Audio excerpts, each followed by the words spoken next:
حضرت ابو سعید خدری رضی اللہ تعالیٰ عنہ حدیث کے راوی ہیں، بخاری میں موجود ہے۔ ارشاد فرماتے ہیں کہ ہم ایک سفر پہ تھے، واپس آ رہے تھے، ایک جگہ رات کو قیام کیا، سونا تھا، بستی تھی، بستی کے لوگوں نے نہ کھانا پوچھا نہ پانی پوچھا، کوئی ضیافت نہیں کی۔ آدھی رات کا وقت آیا تو ایک بندہ دوڑا دوڑا آیا، کہنے لگا ہمارے سردار کو بچھو نے کاٹ لیا ہے، تم میں سے کوئی بندہ دم درود کر لیتا ہے؟ تو ایک صحابی کہنے لگے کر تو لیتے ہیں، پر تم نے چونکہ ہمیں کھانا پانی تک نہیں پوچھا، تم اگر دم کراؤ گے تو مفت نہیں کریں گے۔ بخاری پڑھ رہا ہوں، پیسے لگیں گے۔ کتنے پیسے؟ بکریوں کا ایک ریوڑ پورا۔ شارحین نے لکھا 40 بکریاں، کنے دما دیاں؟ او بھائی اس سے کوئی بندہ جواز نہ لے کہ پیسے لینے جائز ہیں، اس سے جواز نہ حاصل کرے۔ اب بات کو سمجھیں، پس منظر کیا ہے؟ پانی تک نہیں تم نے پوچھا۔ کچھ لوگوں کا علاج ہوتا ہے، انہوں نے کہا پیسے لیں گے دم کر دیں گے۔ صحابی نے کہا، حضرت ابو سعید خدری رضی اللہ تعالیٰ عنہ فرماتے ہیں وہ چونکہ تنگ تھے، بچھو کاٹ کے، اور سردار کو کہا چل تو صحیح نا۔ وہ صحابی گئے، سورہ فاتحہ پڑھ کے دم کیا، اور حدیث بخاری سے میں آپ کو دکھاؤں گا۔ لوگ کہتے ہیں دم کدھر سے آ گیا؟ بخاری پڑھ رہا ہوں، صحیح بخاری۔ شفا تو اللہ نے دینی ہے نا، رب کریم نے شفا دے دی۔ بکریاں لے لی، آ گئے جہاں آرام کر رہے تھے اس جگہ۔ صحابہ میں اختلاف ہو گیا، کچھ کہنے لگے بکریاں لینی چاہیے تھی، کچھ کہنے لگے نہیں لینی چاہیے تھی۔ حضرت ابو سعید خدری رضی اللہ تعالیٰ عنہ فرماتے ہیں پھر ہم نے فیصلہ کیا چپ کر کے سو جاؤ، صبح حضور کی بارگاہ میں جائیں گے۔ اگر کریم نے کہا لینی چاہیے تھی پھر تو موج بن گئی، اور اگر کہا نہیں لینی چاہیے تھی تو بکریاں ہانک کے واپس کر دیں گے۔ مسئلہ کیا ہے؟ کہتے ہیں صبح گئے حضور کی بارگاہ میں، جا کے مسئلہ عرض کیا، یا رسول اللہ انہوں نے بھی پانی کوئی نہیں پوچھا تھا، ہم نے بھی کہا دم کریں گے تو پیسے لیں گے، تو ہم نے یہ بکریاں لی ہیں۔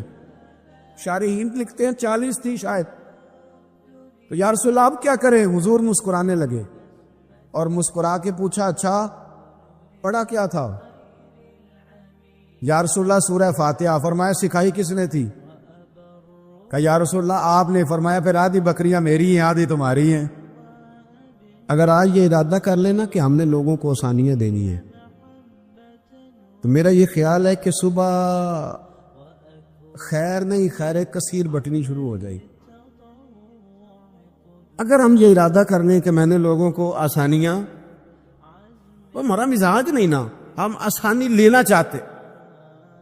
اگر ہم بحیثیت مسلمان تھوڑی تھوڑی خدمات سر انجام دینا لگے، تھوڑا تھوڑا سوچنے لگے، لیکن رسول کریم کی سوچ مبارک کیا ہے؟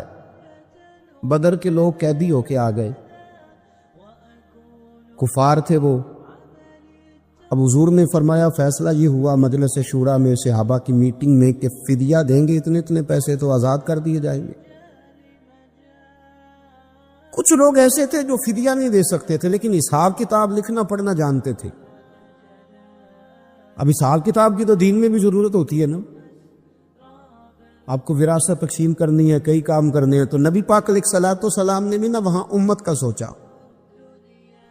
پر میں تم اس طرح کرو، مسلمانوں کے 10 بچوں کو لکھنا پڑھنا سکھا دو، میں تمہیں آزاد کر دیتا ہوں۔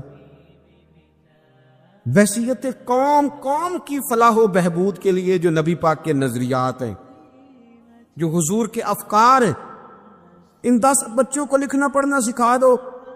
یار میری سوچ ہمیشہ یہ رہتی ہے کہ میرے بچے لکھ پڑھ جائیں۔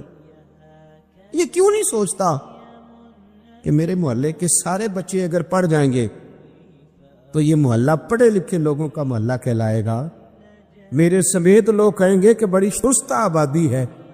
میری سوچ کیوں اڑ جاتی ہے کہ فقط میرا ہی بچہ آگے نکلے؟ تو اپنے فیض کو کھول کے عام کیوں نہیں کرتا؟ تو یہ کیوں نہیں سوچتا کہ جو شجر سایہ دار ہوتا ہے نا میرے بھائی، وہاں جو بھی آتا ہے وہ پھل کھا کے جایا کرتا ہے، وہ جو بھی آتا ہے وہاں پھل کھاتا ہے۔ اپنے ایک ذہن بنائیں نفع دینے کا، ایک سوچ بنائیں کسی کا فائدہ کرنے، ارادہ کرے کسی کے کام آنے کا، کسی کے لیے بہتری کرنے کا، کسی کے لیے آسانیاں فراہم کرنے کا۔ کسی کو سہولت دینے کا. میرے رسول کریم سید عالم صلی اللہ علیہ وسلم نے توجہ دلاتے تھے. حضور علیہ السلام نے فرمایا درخت بھی لگاؤ, کھیتیاں بھی لگاؤ. یا رسول اللہ صلی اللہ علیہ وسلم کچھ ملے گا؟ تو حضور نے فرمایا اس کھیت سے, اس درخت سے جب تک کوئی جاندار فائدہ اٹھاتا رہے گا اللہ تمہارے نام اعمال میں نیکیاں درج فرماتا رہے. کوئی درخت ہی لگا دو, کچھ کار ہی دو. محمود غزنوی گزر رہے تھے, جب بوڑھے کو دیکھا اس کے ہاتھ کامتے ہیں تو پھر بھی وہ زمین کھود رہا ہے اور ایک درخت لگا رہا ہے. تو محمود غزنوی اس بوڑھے کو دیکھ کے نا تو بڑے حیران ہوئے, اس کے قریب گئے. تو دو قسم کی سوچیں ہوتی ہیں نا, ایک یہ سوچ ہوتی ہے کہ بڑا لالچی ہے, اس عمر میں بھی یہ کیا کر رہا ہے, یہ بھی سوچ ہوتی. اور ایک سوچ یہ ہوتی ہے کہ یار کتنا بھلا آدمی ہے, دیکھو اب بھی محنت کر کے گزر رہا. سوچ ہی ہے نا, منفی کر لیں یا مثبت کر لیں. تو محمود غزنوی آگے بڑھے اور آگے بڑھ کے نا تو آپ اس بوڑھے سے کہنے لگے کہ بابا یہ کیا کر رہے ہو؟ تو کہنے لگے میں درخت لگا رہا ہوں. تو کہنے لگے بزرگوں اب آپ کی جو عمر ہے نا, یہ عمر نہ تو آپ اس کے پھل کھا سکیں گے نہ چھاؤں میں بیٹھ سکیں گے, اور آپ کو تکلیف بھی بڑی ہے. تو بابا جی محمود کو جانتے ہی نہیں تھے, پلٹ کے کہنے لگے بیٹا چلو میں نہیں پھل کھاؤں گا تو میرے پوتے تو کھائیں گے نا, میرے نواسے تو کھائیں گے نا. تو آپ چھوڑے مجھے, میں تو اگلی نسلوں کا بھلا کر رہا ہوں. اب یہ سوچ ہماری بڑی کم ہوتی, یہ بڑی کم سوچ ہوتی. پوتے کھائیں گے, نواسے کھائیں گے. تو محمود غزنوی بادشاہ تھے, بڑے راضی ہوئے, کہنے لگے یار بابا تیری تو سوچ بڑی شاندار ہے, قوم کا نفع کرنے والی سوچ ہے. اس نے کہا ایک تھیلی اشرفیوں کی بابا جی کو دے دو. بابا جی نے نا وہ تھیلی اشرفیوں کی جب قبول کی, پکڑی, تو بابا جی بڑے مسکرائے. محمود کہنے لگا کیا ہوا؟ تو فرمانے لگے بیٹے تم نے تو کہا تھا کہ میں اس کا پھل نہیں کھاؤں گا, میں نے تو ابھی لگایا نہیں ہے, اللہ نے پھل مجھے پہلے ہی عطا فرما دیا. تم تو کہہ رہے تھے کہ پھل نہیں کھاؤں گا, ابھی تو لگایا نہیں تو اللہ نے پھل دے دیا. محمود بڑا راضی ہوا, اس نے کہا یار بابا تو بڑی اونچی سوچ کا مالک ہے, ایک تھیلی اور دو بابا جی کو, اور دے دو ایک تھیلی. ایک اور تھیلی دی بابا جی کو, تو بابا جی پھر ہنسے, کہنے لگے محمود میرا خلوص دیکھ, میں اللہ کے بندوں کا نفع کرنا چاہتا تھا نا, تو میں نے ابھی لگایا نہیں. لوگوں کے باغ میں سال میں ایک دفعہ پھل لگتا ہے, اللہ نے مجھے 2 دفعہ پھل عطا کر دیا. محمود نے کہا تیسری بھی دو بھی بابا جی کو تھیلی. آپ سوچ تو بنائیں نا صاحب. ہم یہ سمجھتے ہیں کہ شاید یہ محدود ہو جائے گا, میں کسی کے بچے کو پڑھا دوں گا تو شاید وہ میرے بچے کا نصیب لے اڑے گا, میں کسی کو کچھ دے دوں گا تو شاید وہ ادھر سے آ کے نا تو ہمارا کام خراب کر جائے. او بھائی ایسا نہیں ہوتا, اس کو سمجھ. میرا رب تو بڑا کریم ہے, تو بانٹتا جاتا ہے تو اللہ تجھے نوازتا جاتا ہے, تو دیتا جاتا ہے تو اللہ تجھے عطا کرتا جاتا ہے.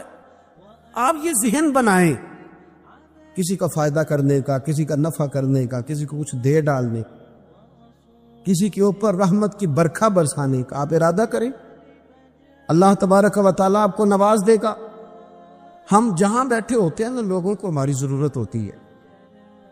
حضرت عبداللہ ابن عمر رضی اللہ تعالیٰ عنہ نے 100 دینار الگ کر کے رکھا ہوا تھا, پورا 100 دینار, بہت بڑے پیسے ہوتے تھے اس زمانے میں. تو آپ کے بچے کہتے کہ ابا جی یہ پیسے سائڈ پہ کیوں رکھے ہوئے ہیں؟ تو فرماتے پتر یہ میں نے لوگوں کو ادھار دینے کے لیے رکھے ہوئے. خاصی مشکل بات نہیں کر دی میں نے, ہماری تو دکانوں پہ لکھا ہوا ہے ادھار بند ہے, موٹا کر کے لکھا ہوا ہے ادھار بند ہے, یعنی نقد والے آ جاؤ, ادھار والے بالکل نہ آنا. تو ادھار کون لیتا ہے؟ امیر آدمی. او بھائی سنیں, ادھار کون لیتا ہے؟ غریب آدمی. اور ہمارا کیا حال ہے کہ ہم کہتے ہیں بھائی وہ یہ نہیں کہہ رہا کہ مجھے بھیک دے دو, وہ کہہ رہا یار ذرا مہربانی کرو, میں نا یہ میرے دوست کہنے لگے کہ وہ کیا بنا ہے، سنا تھا ایک شخص کو پھانسی ہونے لگی، عدالت کا فیصلہ ہے۔ میں نے کہا یہ وہ لوگ تبصرہ کرتے جو پیٹ بھر کے